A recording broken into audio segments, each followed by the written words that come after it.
Hi friends, ഇന്ന് കാണുന്ന video ഒരു പ്രഗ്നൻസി ക്രേവിങ് ആണ് കേട്ടോ. എനിക്ക് പണ്ട് അച്ഛനൊക്കെ ലീവുള്ള സമയത്തൊക്കെ ഞങ്ങൾ കാത്തിരിക്കും. അച്ഛൻ ഇതേപോലെ കുറേ ചീനിയും മേടിച്ചുകൊണ്ട് വന്നിട്ട് ഉണക്കമീനും പച്ചക്കറികളൊക്കെ വെച്ചിട്ടൊരു സംഭവം ഉണ്ടാക്കും.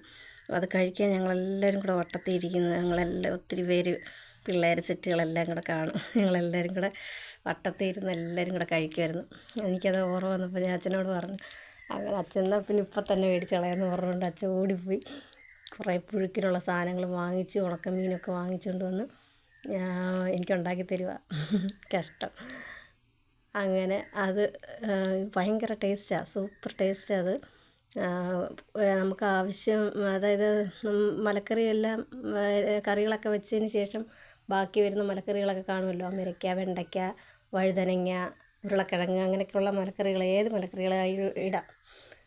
സവാള, പച്ചമുളക്, അങ്ങനെ പടവലങ്ങ, ഇത്രയും കൂടെ ഒക്കെ ഇട്ടിട്ട് പൊന്തങ്ക ഉണ്ട്, അത് എല്ലാം കൂടെ അരിഞ്ഞൊക്കെ ഇട്ട് മറ്റേ സൺഫ്ലവർ ഓയിലിലാണ് വഴറ്റിയെടുക്കുന്നത്. അത് വഴറ്റി വേവിച്ച് വെള്ളം ഒഴിക്കരുത്, വെള്ളം ഒഴിക്കാതെ അടച്ച് വെച്ച് വേവിച്ചിട്ട് ഈ ഉണക്കമീൻ വറുത്തിട്ട് അതിൻ്റെ മുള്ളെല്ലാം കളഞ്ഞ് അതിനൊരു ഇതാണ്ട് ഇതേപോലെ പിച്ചി ചീന്തി ഇടുന്ന കണക്ക് പൊടിച്ച പോലെ, വേറെ പൊടിക്കൊന്നും വേണ്ട, ഇങ്ങനെ ഇടുമ്പോൾ തന്നെ ഒരു ചെറിയ പൊടി പോലെ ആവും. അപ്പം അങ്ങനെ അതെല്ലാം കൂടെ അതിനകത്തിട്ട് മിക്സ് ചെയ്ത് ഉപ്പ് നോക്കിയിട്ട് ആവശ്യത്തിന് ഉപ്പ് വേണമെങ്കിൽ ഉപ്പും ഇട്ട് ഇളക്കിയെടുത്താൽ എൻ്റെ പൊന്നേ അപാര ടേസ്റ്റാണ്, സൂപ്പർ ടേസ്റ്റ്. ഇതാരെങ്കിലും ഇങ്ങനെ ചെയ്തിട്ടുണ്ടെങ്കിൽ ഒന്ന് പറയണേ. ചെയ്യാത്തവർ മസ്റ്റായിട്ട് ചെയ്ത് നോക്കണം കേട്ടോ, നല്ല ടേസ്റ്റാണ് അത്. ഇത് പുഴുക്കിൻ്റെ കൂടെ മാത്രമല്ല, ചീനിയുടെ കൂടെയൊക്കെ ചോറിൻ്റെ കൂടെയൊക്കെ കഴിക്കാൻ നല്ല ടേസ്റ്റാണ്. ചോറ്, പഴങ്കഞ്ഞി, അങ്ങനെയൊക്കെ ഉള്ളതിൻ്റെ കൂടെയൊക്കെ കഴിക്കാൻ അടിപൊളി ടേസ്റ്റാണ്. എന്ത് ടേസ്റ്റാണെന്ന് അറിയാമോ? ഒരു പ്രാവശ്യമെങ്കിലും കഴിച്ച് നോക്കണം, ഒരു പ്രാവശ്യമെങ്കിലും ഉണ്ടാക്കി. ഉണക്കമീനൊക്കെ എല്ലാവരുടെയും വീട്ടിൽ കാണുമല്ലോ. ഇതുപോലെ അധികം വന്ന പച്ചക്കറികളും ഒക്കെ കാണും. എന്തെങ്കിലും നമുക്ക് ലാസ്റ്റ് ഉപയോഗിക്കാതെ അമരക്കയൊക്കെ തോനെയും കാണുമല്ലോ ചില സമയത്ത് പച്ചക്കറിയിൽ. അപ്പോൾ അതൊക്കെ എടുത്ത് നമുക്കിതേപോലെ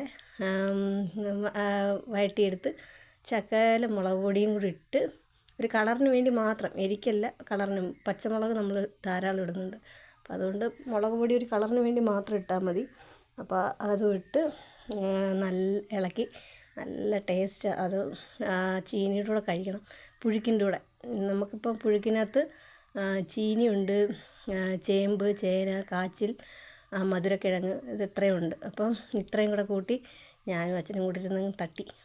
അടിപൊളി ടേസ്റ്റ്, സൂപ്പർ ടേസ്റ്റ്. അതിൻ്റെ കൂടെ നമ്മൾ സാധാരണ കാന്താരി ഉടച്ച് വെച്ചിട്ടുണ്ട്, അതും കൂടെ ചുമ്മാ ഒരു കമക്കി ഇരിക്കട്ടെ എന്ന് കരുതി. പക്ഷേ ഒരു രക്ഷയില്ലായിരുന്നു, അതിൻ്റെ പച്ചമുളകിന് വരെ ടേസ്റ്റായിരുന്നു, സൂപ്പറായിരുന്നു. ആരും കഴിക്കാത്തവരൊന്ന് കഴിച്ച് നോക്കണം കേട്ടോ. ഇതേപോലെ നിങ്ങൾക്ക് നിങ്ങളുടെ അച്ഛന്മാരെ ആരെങ്കിലും എന്തെങ്കിലും ഉണ്ടാക്കി തരാറുണ്ടോ? ഞങ്ങളുടെ അച്ഛൻ ഇതൊക്കെ ഉണ്ടാക്കി തരും കേട്ടോ. ഞങ്ങൾക്ക് ഏറ്റവും വലിയ ഭാഗ്യമാണ് ഞങ്ങളുടെ അച്ഛൻ. അതുകൊണ്ട് നിങ്ങളത് കമൻറ്റ് ചെയ്യണേ, ഇതേപോലെയൊക്കെ കഴിച്ചിട്ടുണ്ടോ എന്നുള്ളത്. അടിപൊളി ടേസ്റ്റായിരുന്നു, അടിപൊളി, സൂപ്പർ. അപ്പോൾ എല്ലാവരും ഇതുപോലെ പുഴുക്കൊക്കെ ഉണ്ടാക്കി കഴിക്കുക. പിന്നെ ബാക്കിയുള്ള പുഴുക്കുകൾ മാറ്റി വെച്ചിരിക്കുന്നത് നമ്മളെ വീടിൻ്റെ അപ്പുറത്തൊക്കെ ഉള്ള വീടുകളിൽ കൊടുക്കും. പിന്നെ എൻ്റെ വീട്ടിൽ കൊടുത്തു വിടും, അച്ഛൻ്റെ കൊടുത്തു വിടും. അവിടെ അമ്മയും നാത്തൂനും അണ്ണനും ഒക്കെ ഉണ്ട്, അപ്പോൾ അവർക്ക് കഴിക്കാൻ വേണ്ടി കൊടുത്തു വിടും. അപ്പോൾ അവർക്ക് അവിടെ നാത്തൂന് ഭയങ്കര ഇഷ്ടമാണ് ഈ ഒരു മറ്റേ ഉണക്കമീൻ്റെ സംഭവം, ഭയങ്കര ഇഷ്ടമാണ്. ചോറിൻ്റെ കൂടെയൊക്കെ കഴിക്കാനൊക്കെ ആയാലും നല്ലതാണല്ലോ. അപ്പോൾ അതുകൊണ്ട് അത് തീരുന്നിടം വരെ അത് വെച്ച് കഴിച്ചോളും. അങ്ങനെ അവൾക്കും കൊടുത്തു വിടും. അപ്പോൾ എല്ലാവരും ഇതുപോലെയൊക്കെ ഉണ്ടാക്കി കഴിച്ച് സന്തോഷമായിട്ടിരിക്കണം കേട്ടോ.